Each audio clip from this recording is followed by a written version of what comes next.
মৰমৰ ছাত্ৰ ছাত্ৰীসকল, আজি মই তোমালোকক দশমমান শ্ৰেণী সাধাৰণ বিজ্ঞানৰ 10 নম্বৰ অধ্যায়ৰ পোহৰ আৰু পোহৰৰ প্ৰতিফলন আৰু প্ৰতিফলন এই চেপ্টাৰটোৰ লেন্স আৰু ইয়াৰ বিভিন্ন অংশসমূহৰ বিষয়ে আলোচনা কৰিম। ইয়াৰ আগতে আমি লেন্সৰ আগতে আমি দাপনৰ বিষয়ে আলোচনা কৰিছিলোঁ। আমি দাপনৰ বিষয়ে যেতিয়া আলোচনা কৰিছিলোঁ তেতিয়া পাইছিলোঁ কি যে দাপন হ'ল কিছুমান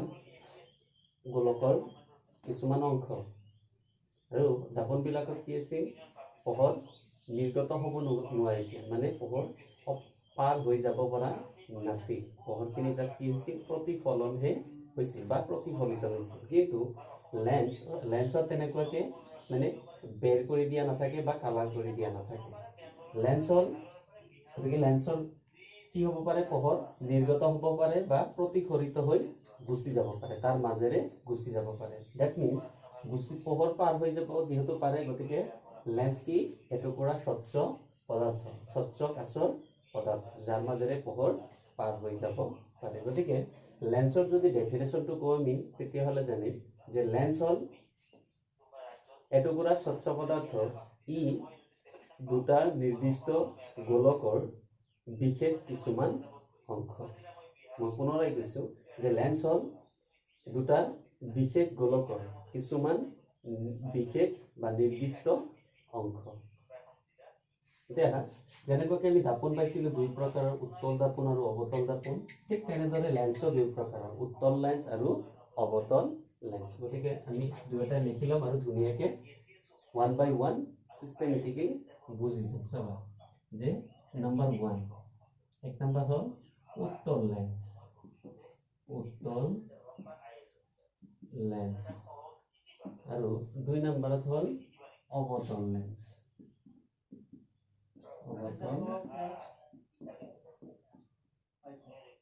অৱতল লেন্স। এতিয়া চোৱা, উত্তল লেন্স হ'ল এনেকুৱা কিছুমান নিৰ্দিষ্ট গোলকৰ দুটা নিৰ্দিষ্ট গোলকৰ অংশ যাৰ কি মাজভাগটো ডাঠ আৰু দাঁতিৰ ফালে ক্ষীণ। গতিকে উত্তল লেন্স হ'ল যে এনেকুৱা কিছুমান লেন্স যাৰ মাজভাগ ডাঠ কিন্তু দাঁতিৰ ফালে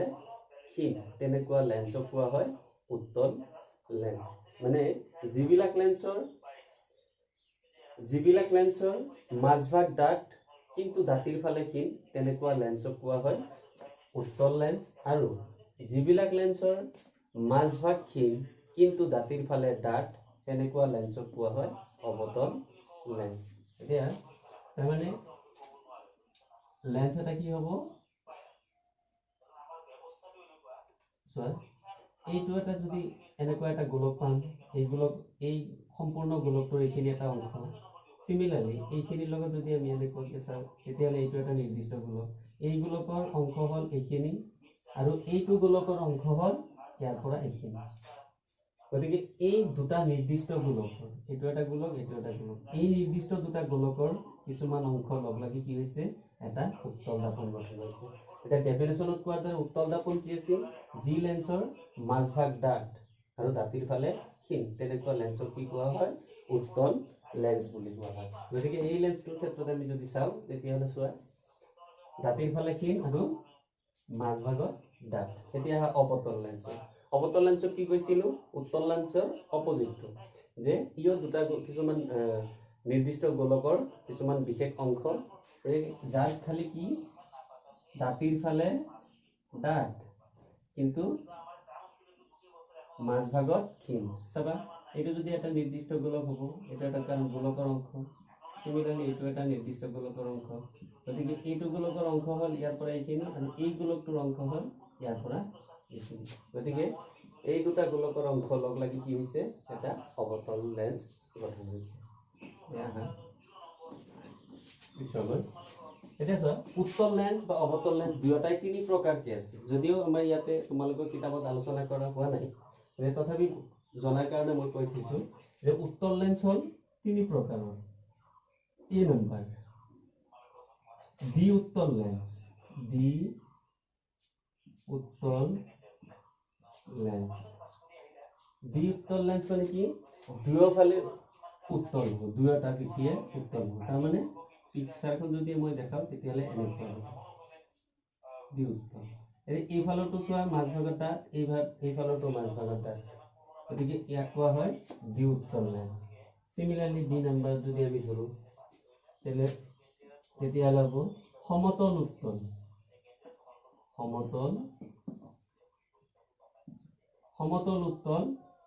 লেন্স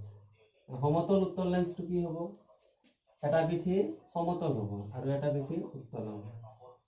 এই পিঠিটো সমতল এটো উত্তল গতিকে সমতল উত্তল লেন্স তাৰ পিছত আহিব কি সি নাম্বাৰ অবতল উত্তল লেন্স অবতল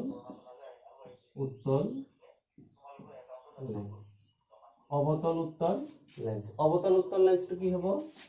এই পিঠিটো অবতল হ'ব এইফালৰ পিঠিটো উত্তল হ'ব এটোতো উত্তল কিন্তু এটো এইফালৰ পিঠিটো কি হৈছে অবতল হৈছে অবতল দাপনৰ ক্ষেত্ৰত অবতল মনত কৰিবাচোন এনেকুৱা আছিল নহয় গতিকে এই পিঠিটো তেনেকুৱা হৈছে গতিকে এইটো উত্তল হৈছে ডাঠ হৈ আছে গতিকে এইটো কি কোৱা হয় অবতল উত্তল লেন্স সিমিলাৰলি অবতল লেন্সৰ তিনি প্ৰকাৰ যদি মই এ বি সি ডি লিখো তেতিয়াহ'লে প্ৰথমটো হ'ব ডি অবতল লেন্স ডি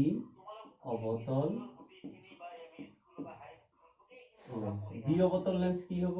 দুয়োটা পিঠি অবতল হ'ব দ্যাট মিন্স যেটো মই প্ৰথমতে আঁকিছিল সেইটো এটো ডি অবতল লেন্স বি নাম্বাৰ সমতল অবতল লেন্স সমতল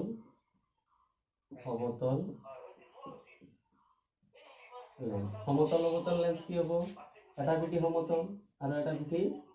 অবতল সমতল এই পিঠিটো সমতল এটো অবতল সিমিলাৰলি সি নাম্বাৰ যদি আমি কওঁ তেতিয়াহ'লে হ'ব উত্তল অবতল লেন্স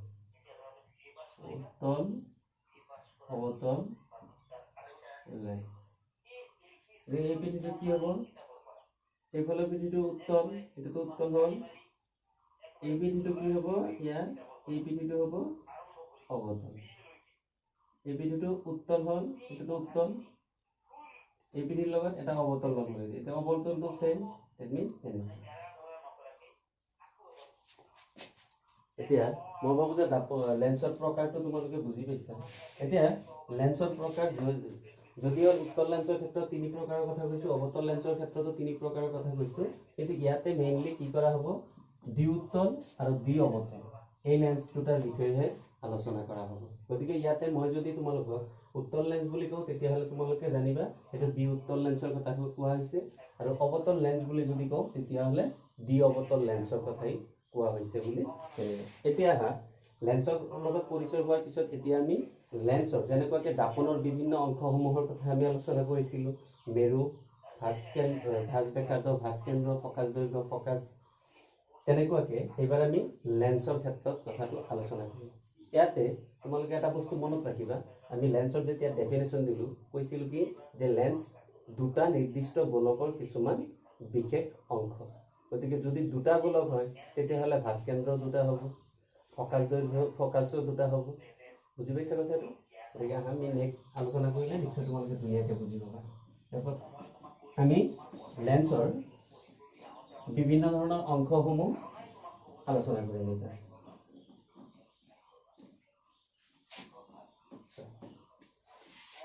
এতিয়া লেন্সৰ ইয়াৰ বিভিন্ন অংশসমূহ লেন্সৰ বিভিন্ন অংশসমূহৰ ভিতৰত প্ৰথমতে মই আলোচনা কৰিম নাম্বাৰ 1 কি আলোক কেন্দ্ৰ এক নম্বৰ আলোক কেন্দ্ৰ এতিয়া মই এটাকে কম আৰু দুই প্ৰকাৰৰ লেন্সতে আলোক কেন্দ্ৰটো ক'ত হ'ব হেতু দেখুৱাই গৈ চাবা এটো এটা উত্তল লেন্স বনাইছো আৰু এটো অবতল বনাই ললো এটাতে মই কি কৰিম এটা ছবিতে গোটেই কেইটা অংশ মই মাৰ্ক কৰি যাম এছাবা আলোক কেন্দ্ৰ যেনেকুৱাকে মেৰু পাইছিলো যে ভৰ কেন্দ্ৰ বা মেৰু দাপনটোৰ যেটো নিৰ্দিষ্ট মাজভাগৰ একিউৰেটলি মাজভাগৰ যেটো কেন্দ্ৰ থাকে বা য'ত ভৰ কেন্দ্ৰ গোটেইখিনি ভৰ সন্নিবিষ্ট হৈ থাকে হেতু যেনেকুৱাকে মেৰুবিন্দু আছিল পি ৰে উচুৱা হৈছিল আলোক কেন্দ্ৰটো ইংৰাজী ও আখৰেৰে বুজোৱা হয় গতিকে আলোক কেন্দ্ৰটো কি হ'ব যে লেন্সখনৰ যিটো মধ্যবিন্দু সেইটোৱে হ'ল আলোক কেন্দ্ৰ গতিকে এই লেন্সখন আছে এই লেন্সখনৰ যিটো মধ্যবিন্দু সেইটোৱে হ'ল আলোক কেন্দ্ৰ সেম এইটো গতিকে ইয়াৰ যিটো মধ্যবিন্দু আছে সেইটোৱে হ'ল গতিকে আলোক কেন্দ্ৰ বুজি পাইছা যে লেন্সৰ অৱতলে হওক উত্তলে হওক লেন্সৰ যিটো মধ্যবিন্দু সেইটোৱে হ'ব আলোক কেন্দ্ৰ এবাৰ 2 নম্বৰত আহে ভাস কেন্দ্ৰ যেনেকুৱাকৈ আমি দাপনত ভাস কেন্দ্ৰ পাইছিলোঁ ভাস কেন্দ্ৰক চি আখৰ দি বুজোৱা হৈছিল ৰেডিয়াছ অফ কাৰ্ভেচাৰ ৰে ভাস কেন্দ্ৰ কি হ'ব যে লেন্সৰ ক্ষেত্ৰত মানে লেন্স বুলি কোৱাৰ লগে লগে উত্তল আৰু অৱতল লেন্স যে উত্তল আৰু অৱতল লেন্স যি দুটা নিৰ্দিষ্ট বিশেষ গোলকৰ অংশ সেই গোলকৰ ব্যাসাৰ্ধই হ'ব লেন্সটোৰ ভাস কেন্দ্ৰ এটা চাবা কেনেকৈ এইটো যদি এটা গোলক হয় আৰু এইফালে এটা গোলক আছে এই দুটা গোলক মিলি সেই লেন্সটো উত্তল লেন্সটো গঠন হৈছে দেখি এই গোলকটো যদি হয় এইটো যদি এটা গোলক হয় বৃত্ত হয় তেতিয়াহলে ইয়াৰ নিশ্চয় কি আছে কেন্দ্ৰ আছে সাপোজ ধৰিলো ইয়াতে কেন্দ্ৰটো এই কেন্দ্ৰ আৰু এইফালৰ গোলকটো ধৰি ললো মই ইয়াতে কেন্দ্ৰ গতিকে এই যে দুটা কেন্দ্ৰ আছে এই কেন্দ্ৰৰ পৰা মেৰুবিন্দুৰ দূৰত্বই হ'ল ভাস কেন্দ্ৰ দূৰত্বই হ'ল ভাস ব্যাসাৰ্ধ কিন্তু ইয়াতে কি যে যি দুটা নিৰ্দিষ্ট গোলকেৰে লেন্সটো গঠন হৈছে সেই গোলকৰ কেন্দ্ৰটোৱে হ'ল লেন্সখনৰ ভাস কেন্দ্ৰ আৰু ইয়াক C1 আৰু C2 ৰে বুজোৱা হয় যেহেতু প্ৰত্যেকটো লেন্সতে দুটা নিৰ্দিষ্ট গোলক থাকে তাৰ কেন্দ্ৰ দুটা হ'ব ডেফিনেটলি গতিকে সেই কেন্দ্ৰ দুটাক এটা C1 এটো যদি মই C1 দিও তেতিয়াহলে এটো কি দিব লাগিব C2 দিব লাগিব সেম এইটোৰ ক্ষেত্ৰতে এইটো এটা গোলক হ'ব গতিকে এইটো মই C1 দিলো এইফালৰ গোলকটোৰ কেন্দ্ৰটোক মই দিলো C2 এতিয়া নেক্সট ভাস কেন্দ্ৰ গ'ল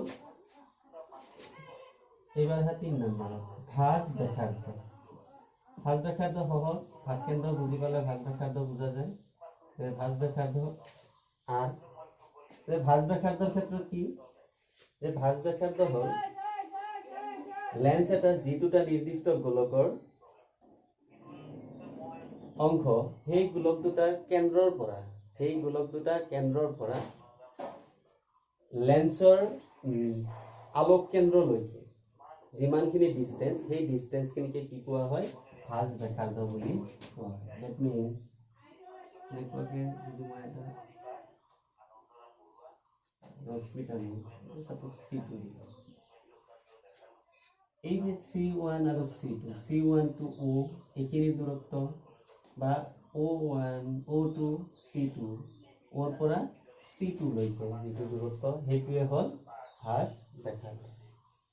এটা তোমালোকে জানিবলগীয়া কথাটো হ'ল যে OC1 ৰ যিমানখিনি ডিসটেন্স OC2 ৰ সিমানখিনি ডিসটেন্স কাৰণ এই নিৰ্দিষ্ট যি দুটা গোলক আছে এই গোলক দুটা একে ব্যাসাৰ্ধযুক্ত গোলকেই হ'ব লাগিব সেম ব্যাসাৰ্ধযুক্ত গোলকেৰেহে কেৱল লেন্সটো গঠন হয় গতিকে C1 ৰ পৰা O ৰ যিটো ডিসটেন্স সেইটো গতিকে ইয়াতে ইকুৱেল টু মই কি দিব পাৰো R বুলি দিব পাৰো কাৰণ এই দুটা সমান গতিকে এই দুটা সমান এই দুটা বস্তু কি বুজাইছে ভাস ব্যাসাৰ্ধ বুজাইছে গতিকে মই যদি ইয়াতে এনেকুৱাকে দেখাও তেতিয়াহ'লে ইয়াৰ পৰা এইখিনি আৰু ইয়াৰ পৰা এইখিনি R ভাস ব্যাসাৰ্ধ তেতিয়া নেক্সট নম্বৰ 4 মুখ্য অক্ষ প্ৰিন্সিপাল এক্সিস মুখ্য অক্ষটো কি যে দাপন এটাই লেন্স এটাই যি দুটা নিৰ্দিষ্ট গোলকেৰে গঠিত সেই নিৰ্দিষ্ট গোলক দুটাৰ কেন্দ্ৰৰ মাজেৰে যোৱা ৰেখাডালেই হ'ল মুখ্য অক্ষ গতিকে এইটো C1 প্ৰথমটো লেন্সৰ গোলকৰ কেন্দ্ৰ আৰু C2 টো হ'ল দ্বিতীয়টো গোলকৰ কেন্দ্ৰ গতিকে এই C1 আৰু C2 মাজেৰে যিডাল ৰেখা পাৰ হৈ গৈছে এই ৰেখাডালে হ'ল মুখ্য C2 ইয়াতে C1 C2 মাজেৰে যিটো অক্ষ গৈছে সেই অক্ষটোৱে হ'ল মুখ্য অক্ষ প্ৰিন্সিপাল এক্সিস নাম্বাৰ 5 মুখ্য ফোকাস মুখ্য ফোকাস মুখ্য ফোকাস ফোকাসৰ ক্ষেত্ৰত তোমালোকক লেন্সৰ মুখ্য ফোকাসৰ সংজ্ঞা দিয়া বুলি প্ৰশ্ন আহে গতিকে তোমালোকে জানো যে ইয়াতে যি হয় তোমালোকে এটা বস্তু মনত ৰাখিবা উত্তল লেন্সৰ ক্ষেত্ৰত পোহৰসমূহ সদায় অভিসাৰী হয় মানে এক ঠাইত লগ লাগে আৰু অবতল দাপনৰ ক্ষেত্ৰত কি হয় পোহৰসমূহ সদায় অপসাৰিত হয় মানে দূৰলৈকে আৰু গুচি যায় এই উত্তল লেন্স বা অভিসাৰী লেন্স বুলিও কোৱা হয় আৰু অবতল লেন্স বা অপসাৰী লেন্স বুলিও কোৱা হয় গতিকে মনত ইয়াতে চাবা যে মুখ্য ফোকাসৰ ডেফিনেশনটো দিওঁতে বা এইটো আমি কওঁতে কেনেকুৱাকে ক'ব লাগে যে মুখ্য অক্ষৰ সমান্তৰালকৈ অহা পোহৰৰ ৰশ্মি মুখ্য অক্ষৰ উত্তল লেন্সৰ ক্ষেত্ৰত মুখ্য অক্ষৰ সমান্তৰালকৈ অহা পোহৰৰ ৰশ্মি লেন্সখনত আপতিত হোৱাৰ পিছত নিৰ্গত হৈ বা প্ৰতিফলিত হৈ মুখ্য অক্ষৰ যি নিৰ্দিষ্ট বিন্দুত অভিসাৰী হয় বা লগ লাগে কটাকটি কৰে সেই বিন্দুটোকে কি কোৱা হয় মুখ্য ফোকাস বুলি কোৱা হয় তাৰমানে দুটা পোহৰ যদি মই এনেকুৱাকে ধৰো মুখ্য অক্ষৰ সমান্তৰালকৈ গৈছে এইটো মুখ্য অক্ষৰ সমান্তৰালকৈ গৈছে